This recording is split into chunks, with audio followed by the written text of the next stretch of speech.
Hello everyone, today we will see how to compute pair t-test.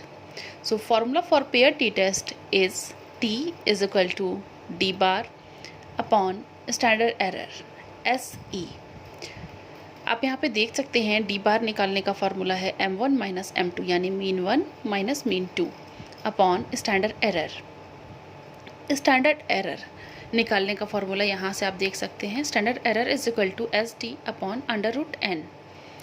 S D निकालने का जो formula है वो विस्तृत रूप में यहाँ पर दिया हुआ है, under root summation D square minus summation D square upon N divided by N minus 1 divided by under root N.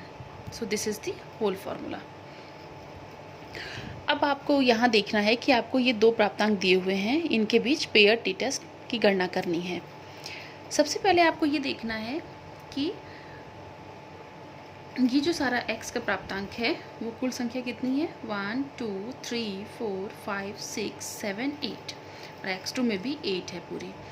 तो आपको सबसे पहले इसका मीन निकाल लेना है। मीन निकालने का formula mean is equal to summation x upon n। सो ये सारे प्राप्तांकों को योग करके उनको जोड़ करके हमें इसकी कुल संख्या यानी 1 2 3 4 5 6 7 8 से डिवाइड करना है। 8 से डिवाइड करने पर 42 को 8 से डिवाइड करने पर 5.25 आंसर आया। ये हमारा m1 निकल गया। इसके पश्चात आप x2 जो है, ये वाले जो प्राप्तांक हैं इनको भी सबको जोड़ लेंगे और कुल प्राप्तांकों की संख्या 8 है, उससे भाग देंगे तो आंसर आएगा 6.75। ये हमारा m2 निकल जाएगा, मीन 2। अब हम देखते हैं d निकालने की तरफ। तो x1 को जब हम x2 से माइनस करेंगे तो हमारा आ जाएगा d, यानी 3 को माइनस कर रहा 7 से तो आंसर आ गया -4।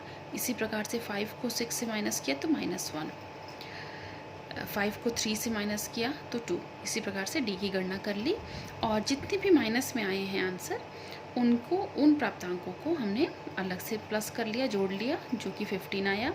और जो प्लस में संख्या थी उनको जब प्लस किया, उनको जब जोड़ा तो आंसर आया 3।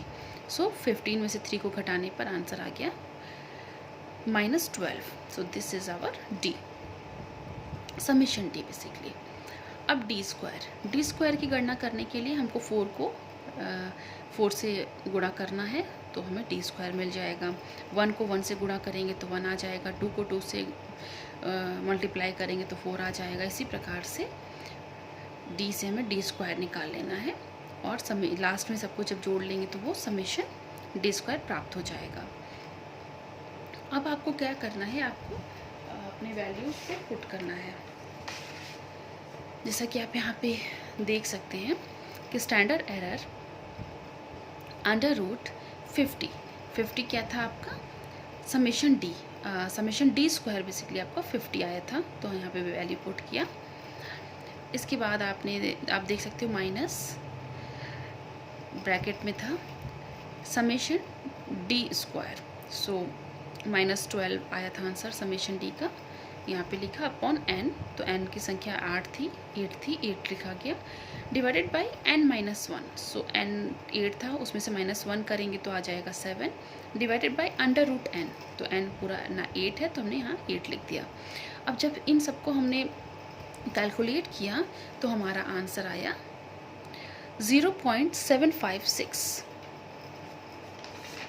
अब आप देख सकते हो जब आपने अपने फार्मूले को यहाँ पे पुट करोगे, फार्मूले में वैल्यूज़ को, t is equal to D bar upon standard error.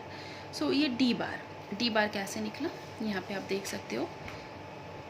ये जो m1 डी बार निकालने का फार्मूला है m1 माइनस m2। सो आपका m1 आया था 5.25 और m2 आया था 6.75। इनको जब माइनस किया तो आंसर आ गया 1.5 -1.5। सो दिस इज़ योर 1.5। अब divided by SC, standard error अभी हमने निकाला 0.756। सो इसको जब कैलकुलेट किया तो आंसर आया 1.984। अब इसके बाद हमें डिग्री ऑफ फ्रीडम की गणना करनी होती है। उसका फॉर्मूला है n-1 यानी 8 - 1, सो 7। आपको टी टेबल प्राप्त होगी। टी टेबल को जब आप देखेंगे तो उसमें डिग्री ऑफ फ्रीडम वाले कॉलम में आपको 7 नंबर पे देखना होगा, 7 डिग्री ऑफ फ्रीडम पे देखना होगा। 0.05 लेवल पर और 0.01 लेवल पर इसकी वैल्यूज़ को देखनी होगी। तो जब मैंने देखा तो मुझे ये वैल्यू प्राप्त हुई हैं 0.05 7 डिग्री ऑफ फ्रीडम पर देखने पर 2.36 पाई गई है वैल्यू 0.05 लेवल पर, और 0.01 लेवल पे जो वैल्यू प्राप्त हुई है वो 3.50 प्राप्त हुई है। सो हमें अपने ये जो प्राप्तांक हमारा टी टेस्ट प्राप्त हुआ है, इसको सिग्निफिकेंट होने के लिए इन दोनों ही लेवल पर ये जो हमारी संख्या प्राप्त हुई है वो इतनी, इन दोनों लेवल पे जो संख्या है उससे उतनी ही हो या फिर उससे अधिक आ जाए, तभी उस लेवल पे सिग्निफिकेंट पाया जाएगा। जैसा कि आप देख सकते हैं ये 1.984 है, तो ये इन दोनों ही संख्याओं से बहुत ही कम है, तो हमारा आंसर नॉन सिग्निफिकेंट पाया गया है। इन दोनों ही लेवल पर सिग्निफिकेंट हमारा आंसर नहीं आ पाया है। So this is all about pair T test. Please like, share and subscribe my channel. Thank you so much.